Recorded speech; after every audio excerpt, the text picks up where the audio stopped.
আফ্রিকানদের পা কিন্তু লম্বা লম্বা, দেখবেন মানুষও লম্বা লম্বা, খুব উগ্র ওরা।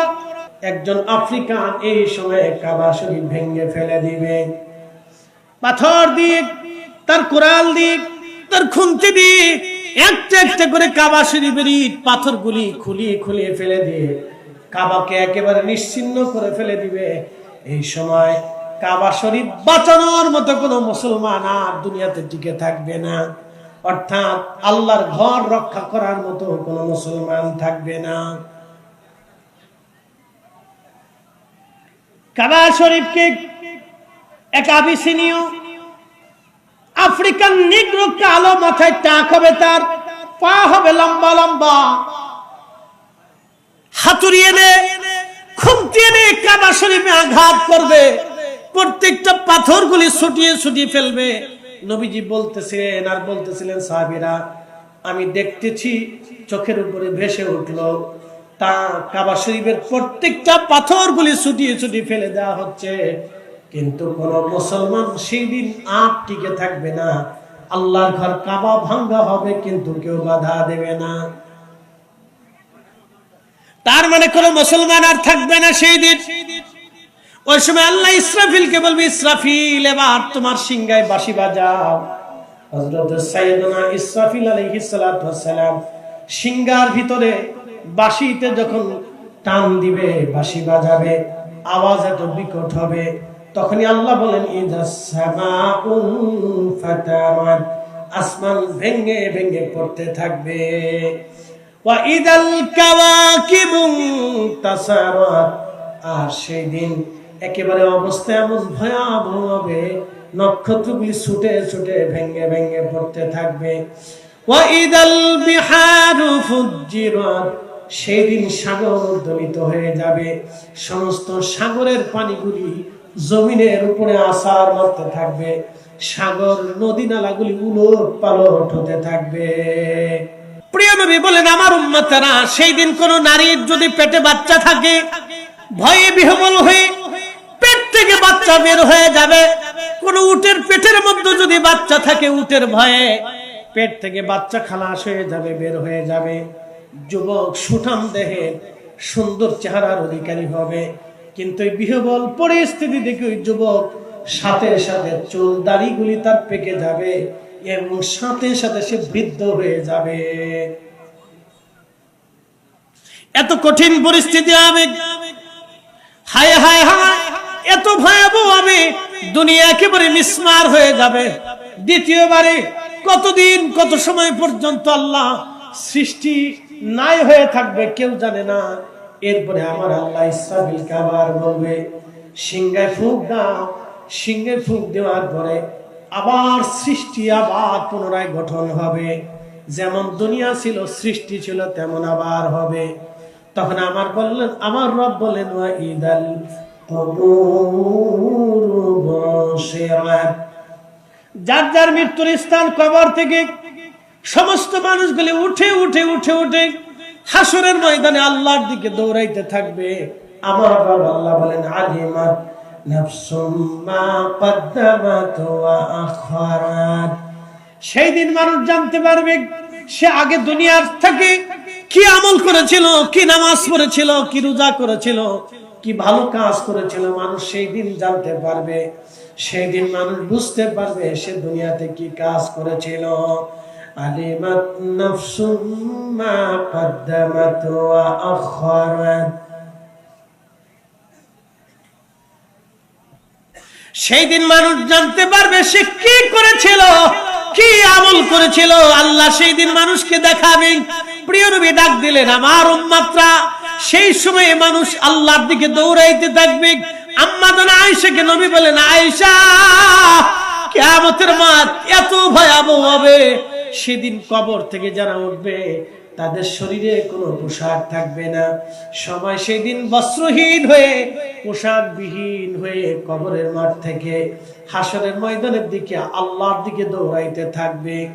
ডানে বামে সামনে পিছনে তাকানোর মতো কোনো সময় নাই, শুধু দৌড়াচ্ছে। নারীরাও বস্ত্রহীন, পুরুষরা বস্ত্রহীন। আম্মা জান আয়েশা বলেন, ইয়া রাসূলুল্লাহ, নারীরাও কি বস্ত্রহীন হবে? নবীজি বললেন, হ্যাঁ আয়েশা, নারীরাও বস্ত্রহীন হবে। আরেকজন মহিলা সাহাবী বলেন, ইয়া রাসূলুল্লাহ, তাহলে তো এটা অনেক বড় লজ্জার কারণ। নারীরা তাহলে পুরুষরা কি নারীদের দিকে তাকাবে না? নারীরা কি আর পুরুষের দিকে তাকাবে না?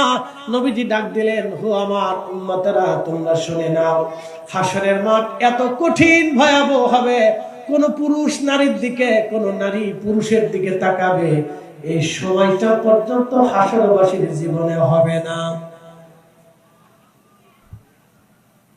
এত কঠিন, এই সময়টা পর্যন্ত কারো আসবে না। কেউ পুরুষের দিকে তাকাবে, কোন পুরুষ নারীর দিকে তাকাবে এই সময় পর্যন্ত নাই। সবাই যার যার চিন্তায় বিরাট বড় পেরেশান। আল্লাহু আকবার। আল্লাহ বলেন, ওয়াবিল আখিরাতি হুম ইউকিনুন। আমার বান্দারা, তোমরা আখিরাতে বিশ্বাসী হও, আখিরাতে বিশ্বাসী হও, আখিরাতে বিশ্বাসী হও। সেই জগৎ তোমাদের জীবনে আসবে। আল্লাহ কোরআনে বলতেছেন, আমার আল্লাহ, তা'রুজুল মালাইকাতু ওয়ার রূহু ইলাইহি ফি ইয়াউমিন কানা মিকদারুহু 50,000 সানা। আমার বান্দারা, দুনিয়ার 50,000 বছর এক জায়গা করলে যত বড় হয়, এক এক মিনিট করে 60 সেকেন্ডে, এক এক সেকেন্ড করে 60 সেকেন্ডে একটা মিনিট হয়, এক একটা মিনিট করে 60টা মিনিট একটা ঘন্টা হয়, এক এক ঘন্টা করে 24 ঘন্টা রাত ও দিন হয়, 24 ঘন্টার দিন এবং রাতে ভাইজান আমার 365 দিনে একটা বছর হয়। এক এক বছর করে 50,000 বছর এক জায়গা করলে যত বিরাট, যত বিরাট, যত বিরাট হাসরের একটা দিন হবে, তত বিরাট হাসরের একটা দিন হবে, তত বিরাট হাসরের একটা দিন হবে, তত বিরাট। নবীজি ডাক দিলেন, আমার উম্মতেরা, সূর্য মাথা বরাবর দুনিয়াতে যে সূর্যটা আলো দিচ্ছে, সেই সূর্যের উত্তাপ 200 কোটি ডিগ্রি সেলসিয়াস, কিন্তু কিয়ামতের ময়দানে এই সূর্যটা আলো ছড়াবে আরো 70 গুণ বেশি করে আলো ছড়াবে। আপনারা যারা হজে যান দেখবেন, আরবে যারা থাকেন, আরবের বাতাস হচ্ছে লো হাওয়া, এমন গরম, প্রচন্ড গরমে মানুষের জিহ্বা পর্যন্ত শুকায় যায়, মানুষের কলিজা পর্যন্ত শুকায় যায়। আরবের গরম খুব ভয়াবহ গরম। এই গরমে মানুষের কলিজা পর্যন্ত শুকিয়ে যায়। ও আমার নবীর উম্মতেরা, আনোয়ারাবাসী, হাসরের ময়দানে প্রচন্ড গরমে, উত্তাপে মানুষের শরীর থেকে ঘাম নির্গত হবে। নবীজি ডাক দিলেন, ঘাম এত পরিমাণে ঝরবে, মানুষের থুতনি পর্যন্ত ঘামে ডুবে যাবে, কারো বুক পর্যন্ত ঘামে ডুবে যাবে, কারো নাভি পর্যন্ত ঘামে ডুবে যাবে। মানুষের জিহ্বাগুলি বের হয়ে আসবে। কুকুরের জিহ্বা যেভাবে ঝুলতে থাকে, দেখবেন কুকুর জিহ্বা বের করে ঝুলাইতে থাকে, মানুষের জিহ্বা এরকম ঝুলতে থাকবে। পানি তৃষ্ণায় মানুষ পাগল পারা হয়ে যাবে, উম্মাদের মতো মানুষ হয়ে যাবে। কেউ কেউ বলবে, আল্লাহ, হাসরের ময়দানে এত কঠিন, সহ্য হয় না, তুমি আমাদেরকে জাহান্নামের মধ্যে ফেলে দাও। আল্লাহ, হাসরের ময়দানে এত কঠিন, আমাদের সহ্য হয় না, আল্লাহ, তুমি হাসরের ময়দান থেকে আমাদেরকে জাহান্নামে ফেলে দাও। নবীজি ডাক দিলেন, আমার উম্মতেরা, সেই দিনটার কথা তোমরা মনে রাখো, আর সেই দিনে নিজেকে বাঁচানোর জন্য তোমরা চেষ্টা করো, সেই দিনের শাস্তি থেকে তোমরা বাঁচানোর চেষ্টা করো। প্রিয় নবী ডাক দিলেন, আমার উম্মতেরা, সেই দিন হাসরবাসীকে একদল মানুষকে আলাদা করা হবে, বাছাই করে আলাদা করা হবে। একদল মানুষ থাকবে আরশে আল্লাহর নিচে, আর একদল মানুষকে আমার আল্লাহ হাসরের ময়দানের আরেকটা কোণে নিয়ে চলে যাবে। এরা কারা? এরা যারা যাকাত দিত না, দান করত না, যারা দান করত না, যাকাত দিত না, সুদ খাইয়া, ঘুষ খাইয়া, অন্যের জমি মাইরে দিয়া, গরিবের টাকা মাইরে দিয়া, অন্ধের টাকা মারে দিয়া, রাষ্ট্রের অর্থ মারে দিয়া, রাষ্ট্রের বরাদ্দ মারে দিয়া, যারা নিজেদের ব্যাংকের মধ্যে টাকা জমা করেছিল। কি কথা কন না কেন? আসতে বলেন কেন? জোরে বলেন।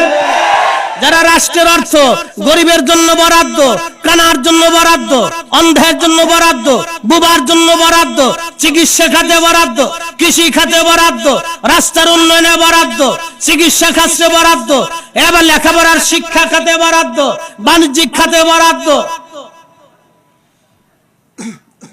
গরিব মানুষের জন্য বরাদ্দ, স্বাস্থ্য খাতে বরাদ্দ, টাকাগুলি অর্থগুলি মেরে মেরে মেরে মেরে দিয়ে সুইস ব্যাংকে যারা টাকা জমা করেছিল, বিদেশে যারা পাচার করেছিল, সন্তানকে কোটিপতি বানিয়েছিল, স্ত্রীকে কোটিপতি বানিয়েছিল, ইন্ডাস্ট্রি করেছিল, নিজে আলিশানের ভিতরে ঘুমিয়েছিল, কিয়ামতের ময়দানে আল্লাহ এদেরকে আলাদা আলাদা করে হাসরের ময়দানের এক পাশে দাঁড়া করাবে। আমি বলিনি, আল্লাহ রাসূল বলছেন। ইস, আমার গল্প না এটা, আল্লাহর মেহবুব বলেছেন সহিহ বুখারীতে, তারুজুল মালায়েকাতুর রূহ আয়াতুত তাফসিরে, ইমাম ইবনে কাসিরে আল বিদায়া ওয়ান নিহায়াতে, পৃথিবীর অন্তত যতগুলি তাফসিরের কিতাব আছে সব তাফসিরের কিতাবের ভিতরে হযরত আবু হুরায়রা থেকে হাদিস আসছে, ও নবীর উম্মত, তোমরা ওই দিন হাসরের ময়দান থেকে বাঁচার চেষ্টা করো, নিজে বাঁচার চেষ্টা করো। হাসরের ময়দানে এক পাশে, হাসরের ময়দানে একদল মানুষকে আল্লাহ বরাদ্দ করে দিবে জায়গা। সেই দিন তাদের এই সম্পদগুলিকে সাপে পরিণত করে তাদের শরীরে পেঁচিয়ে সাপ তাদের মুখের ভিতরে দংশন করতে থাকবে। এক এক কামড়ে 40 বছর পর্যন্ত বিষের ক্রিয়া চলতে থাকবে, আর যত কামড় মারবে তত বিষের যন্ত্রণা বাড়তে থাকবে। সেই দিন এই সাপ তাকে কামড়াইতে থাকবে। কত বছর জানেন? হিসাব নিয়ে যান, হিসাব নিয়ে যান। সাফায়াত তো পরে পাবেন, রাসূলের সাফায়াত এত সহজেই না, বাটাম চালান আগে হবে, সাফায়াত পরে আসবে। আগে বাটাম চালান হবে, বাটাম চালান বুঝছেন, রিমান্ড হবে আগে। বলে কি রিমান্ড? আল্লাহ নবী বলেন সাপে কামড়াইতে থাকবে, হাসরের ময়দানের এক পাশে হাসরবাসীরা দেখবে তাদেরকে সাপে কামড়াচ্ছে, তুমুল আকারে কামড়াবে। অবৈধ সম্পদ যারা অর্জন করেছিল সাপে তাদেরকে কামড়াবে। শুধু কামড়াবে না, কামড় কারে কয় ভালো করে শুনে যান। কতদিন কামড়াবে? নবীজি ডাক দেয় বলেন, সাহাবীরা রে, ততদিনে মানুষের হিসাব টানা হবে, সমগ্র মানব জাতির হিসাব হবে, জিন জাতির হিসাব হবে, ফেরেশতাদের হিসাব টানা হবে। বুঝে যান কত বছর হবে এবার বুঝে, কত বছর পর্যন্ত রিমান্ড আসবে এবার বুঝে। কবরের জিন্দেগি তো গেছে, এবার হাসরের জিন্দেগির কথা চিন্তা করে। কত হাজার বছর, কত লক্ষ কোটি বছর পর্যন্ত ওই জিন্দেগিতে হাসরের ময়দানে রিমান্ড আসবে। নবীজি বললেন মানব জাতির হিসাব হয়ে যাবে, জিন জাতির হিসাব টানা হবে।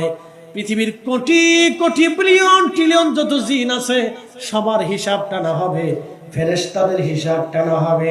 এবার বুঝেন কি পরিমাণে ফেরেশতা। দুনিয়ার সমস্ত মানুষের হাতে যদি কলম দেওয়া হয়, কাগজ দিয়ে দেওয়া হয়, আর যদি বলা হয় তোমরা ফেরেশতা গুনে গুনে হিসাব করে দাও, দুনিয়ার সমস্ত মানুষ চেষ্টা করো, ফেরেশতা গুনে গুনে শেষ করে দিতে পারবে না। কিয়ামতের ময়দানে সব ফেরেশতাদের হিসাব টানা হবে, ফেরেশতাদের হিসাব হবে, যার যার দায়িত্ব সে সেই দায়িত্ব পালন করেছিল কিনা। ফেরেশতাদের হিসাব টানা হবে, সেই দিন কত ভয়াবহ হবে। আল্লাহু আকবার। নবীজি বলতেছেন আমার উম্মতেরা রে, ফেরেশতাদের হিসাব টানা হলো, এমনকি যত পশু পাখি আছে সবার হিসাব সেই দিন টানা হবে। শুনলে আশ্চর্য হবেন, গরু ছাগলেরও বিচার টানা হবে। আশ্চর্য লাগতেছে না? হ্যাঁ আশ্চর্য লাগতেছে। গরু ছাগলের বিচার হবে, ভাবতেছেন পার হয়ে যাবেন? এত সোজা? গরু ছাগলের বিচার হবে। বলে কি করে? ইমাম সুয়ুতী রাহিমাহুল্লাহ আল-হাবিলিল ফাতুল মুজাল্লাদুস সানি মাসালিকুল হুনাফা বিওয়ালিদিল মুস্তাফা রাসালার ভিতরে তিনি লিখেছেন রাসূল করিম বলতেছিলেন কিয়ামতের ময়দানে গরু ছাগল পশু পাখিরও বিচার হবে। আল্লাহ সেই দিন তাদেরও ফয়সালা টানবে। সেই দিন এক গরু আরেক গরুর বিরুদ্ধে মামলা দিয়ে বলবে, রব্বি সে আমাকে মারছিল, গুতা মেরেছিল, আমাকে কষ্ট দিয়েছিল, আল্লাহ আমি তুমি মালিকের অধীন করে দিয়েছিলাম, মালিক আমাকে লাঠি দিয়ে পিটিয়েছিল, আল্লাহ সেই ফয়সালা চাই। দুনিয়ার আদালত ছিল না। পাখি বলবে, রব্বুল আলামিন আমার তোমার ওই বান্দা আমাকে অন্যায়ভাবে হত্যা করে গোশত ভক্ষণ করেছিল, আল্লাহ আমি বিচার ফয়সালা চাই। সেই দিন কুকুর বলবে রাস্তা দিয়ে হেঁটে যাচ্ছিলাম, তোমার বান্দা আমাকে লাঠি দিয়ে আঘাত করেছিল, আল্লাহ তুমি আমাকে মালিকের অধীন করে দিয়েছিলা, সারা রাত পাহারা দিয়েছিলাম, আমার মালিক দুনিয়ার মালিক আমার খাবার দেয় নাই, আল্লাহ ফয়সালা দিতে হবে আজকে, তোমার দরবারে মামলা দায়ের করলাম।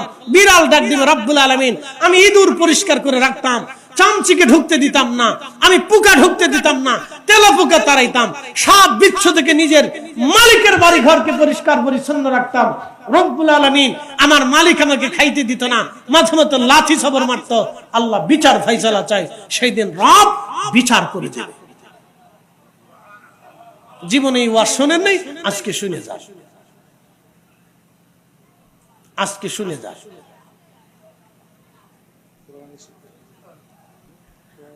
আনোয়ারাবাসী ভালো করে শুনে যাবেন, এক কুকুর আর এক কুকুরের বিরুদ্ধে মামলা করবে, এক পাখি আর এক পাখির বিরুদ্ধে মামলা করবে, এক হরিণ আর এক হরিণের বিরুদ্ধে মামলা করবে, এক বন্য পশু আর এক বন্য পশুর বিরুদ্ধে মামলা করবে। আল্লাহ দুনিয়ার আদালতে ফয়সালা হয় নাই, তোমার আদালতে বিচার চাই। আল্লাহ সব পশু পাখির বিচার টান দিবে, সব সৃষ্টির বিচার হয়ে যাওয়ার পরে ওই যে দুনিয়াতে অবৈধভাবে যারা সম্পদ অর্জন করেছিল ওদের বিচার আল্লাহ এবার টান দেবে। তার আগ পর্যন্ত রিমান্ডে নিয়ে সাপের কামড় খাবে, কোটি কোটি বছর পার হবে। সাফায়াত পরে আসবে, অনেকে ধান্দা করে আছে আমি রসুলের সাফায়াতে পার পাবো, খুব চিন্তায় আছি। ইস, আপনি নবীর সাফায়াত পাবেন, কাজ করছেন কি? ঘুষের কারবারি করছেন, সুদ খাইছেন, আকাম কুকাম করে রসুলের সাফায়াতের আশা করেন নাকি? নবীকে দিছেন কি আপনি? কি কথা কর না কেন? কি দিছেন রসুলকে? আপনি রসুলকে দিছেন কি? কিছু দিতে পারেন নাই, তো সাফায়াতের আশা করবেন কেমনে? নবীর সামনে কিয়ামতের ময়দানে কোন চেহারা নিয়ে দাঁড়াবেন বলেন তো? সাফায়াতের আশা করে বসে রয়েছেন। আশা তো করবো, এটা আমাদের বিশ্বাস, আকীদা, কিন্তু কোন চেহারা নিয়ে দাঁড়াবেন একটু বলেন তো, কোন চেহারা নিয়ে দাঁড়াবো? এই জন্য সেই জন্য কিছু কাজ করে যান। খালি ওয়াজ শুনে গেলে হবে না, এটা বাড়ি পর্যন্ত নিতে হবে। আমাদের দেশের মানুষ ওয়াজ শুনে কিন্তু বাড়ি পর্যন্ত নেয় না, না বাড়ি পর্যন্ত নেয় না। বাড়ি পর্যন্ত ওয়াজ নিলে কি মসজিদে জুতা চুরি হয় নাকি? কি কথা বলেন? বাড়ি পর্যন্ত ওয়াজ নিলে এদেশে যারা মুইতে ফানি লয় না এরা বিচার করে কেন? কালকে দেখলাম খবরে হবিগঞ্জের এক শিক্ষক এক ছাত্রীকে শাস্তি দিয়েছিল ভুলের কারণে, শেষ পর্যন্ত সমাজ বিচার করে শিক্ষকরে মাপ চাওয়াইছে।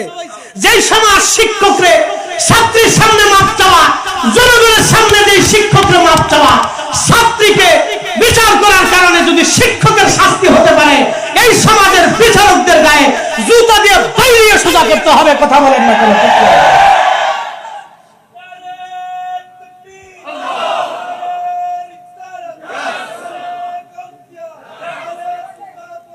রাখো, আপনি সমাজের বিচারক বানাইছেন, কিসের বিচারক?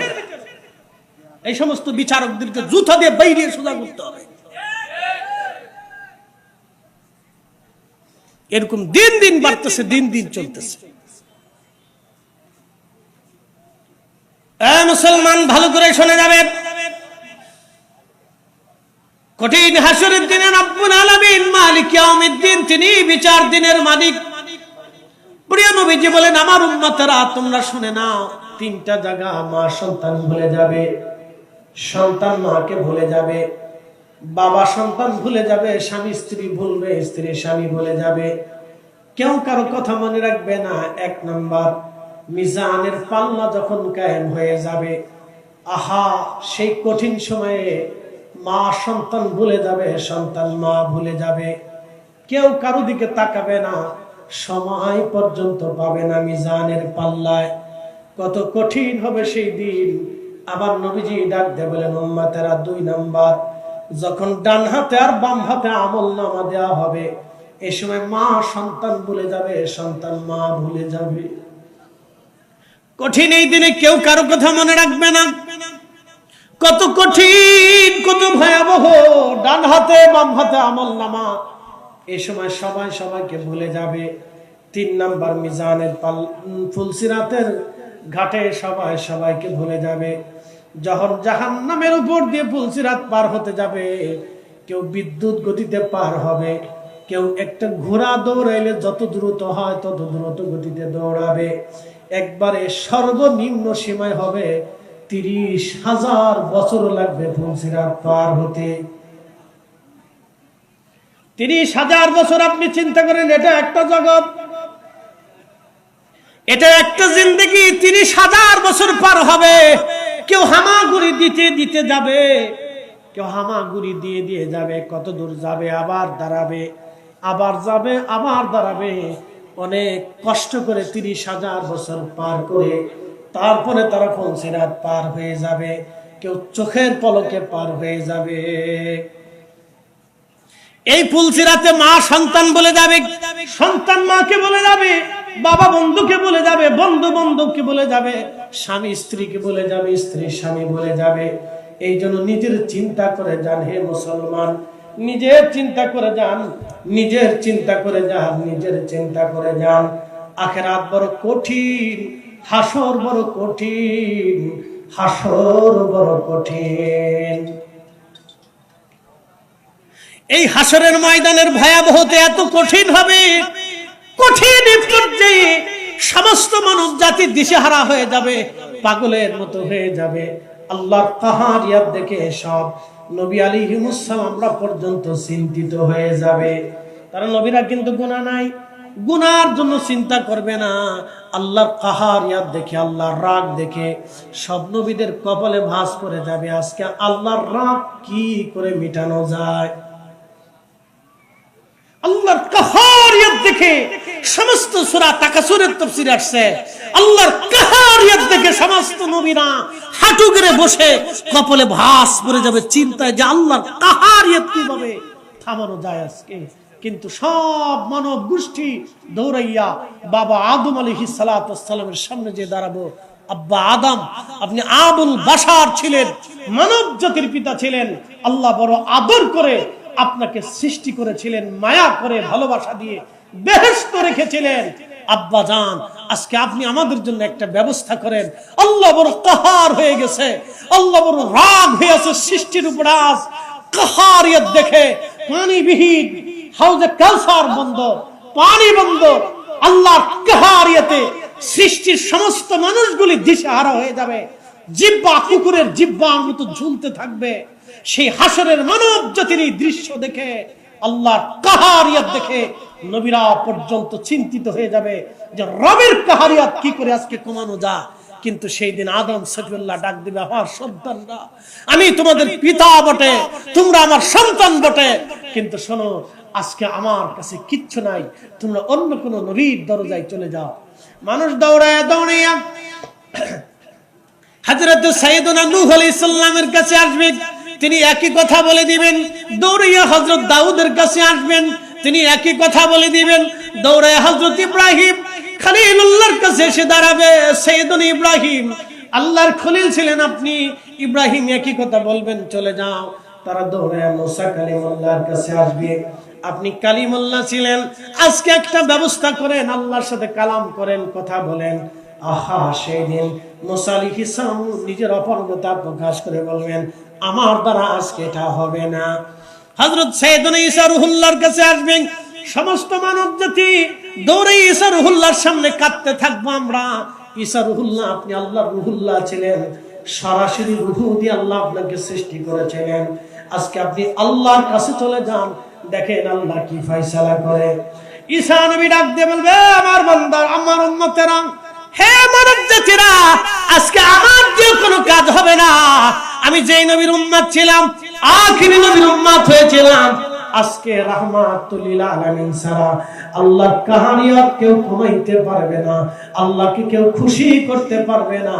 তোমরা যাও, আখিরি নবীর দরজায় ধর্ণা দাও, দরবারে মুস্তাফার সামনে যে দাঁড়ায়া যাও, একবার চিৎকার মেরে জোরে বলেন না, ইয়া রাসূলুল্লাহ।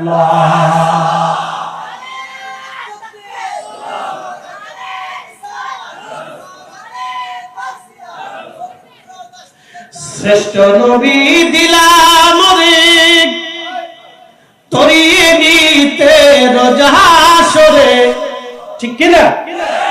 শ্রেষ্ঠ নবী দিলাম রে তরিয়ে নিতে রোজ হাসরে, পথ না ভুলি তাই তো দিলে পাক কোরআনের বাণী, খোদা তোমার মেহেরবানি।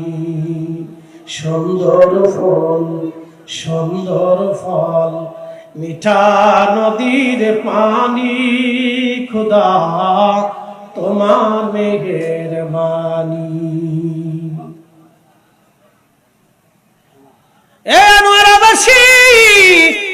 আমরা সব সেই দিন নবীজির সামনে যায় আদারা কাঁদতে থাকবো।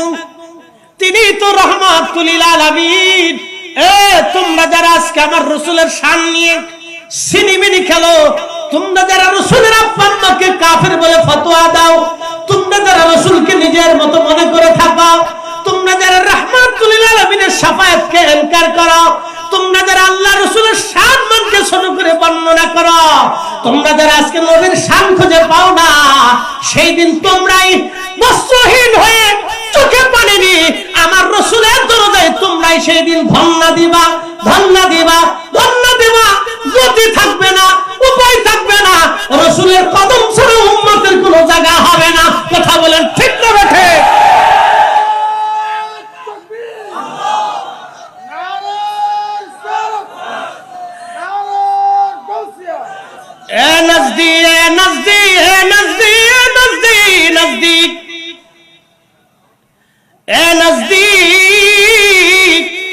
সেই দিন তুমি বুঝতে পারবা আমার নবীর শান কত, আমার নবীর ইজ্জত কত। আমার রাসূল রাহমাতুল লিল আলামিন সেই দিন বুঝতে পারবা নবী রাহমাতুল লিল আলামিন। আল্লাহর নবী উম্মতের চোখের পানি দেখে আর সহ্য করবে না, একটা দৌড় মারবে আল্লাহর আরশে মুআল্লার সামনে, খোদার কুদরতি কদমের সামনে। নবীজি সিজদার মধ্যে পড়ে চিৎকার দিয়ে কেঁদে উঠবে, ইয়া রব হাবলি উম্মতি। আহা, সেই সময় নবীজি বললেন, আমার উম্মতেরা রে, আমার কালবের ভিতরে আমার আল্লাহ এমন পরিমাণে ইলম ঢেলে দিবেন, আমি সুন্দর সুন্দর শব্দমালা দিয়ে আল্লাহর প্রশংসা করতে থাকবো। হামদের পতাকা আল্লাহ আমার হাতে দিয়ে দিবেন। আল্লাহর হাম, আল্লাহর গুণকীর্তন আমি এত পরিমাণে করতে থাকবো, আল্লাহ খুশি হয়ে ডাক দিবে, হাবিব হাবিব মাথা উঠান নবী, কি চান? তখনই নবী ডাক দিবে, ইয়া রব হাবিলি উম্মতি, হে রব আমার উম্মত অপরাধ করে ফেলছে, আমার উম্মতের উপায় কি, উপায় কি, উপায় কি? আল্লাহ আল্লাহ ডাক দিয়ে বলবে, হাবিব মাথা উঠান, আমি কোরআনে ওয়াদা করেছিলাম, ওয়ালা সাউফা ইউতিকা রাব্বুকা ফাতারদা, আপনাকে খুশি করব, খুশি করব, খুশি করব।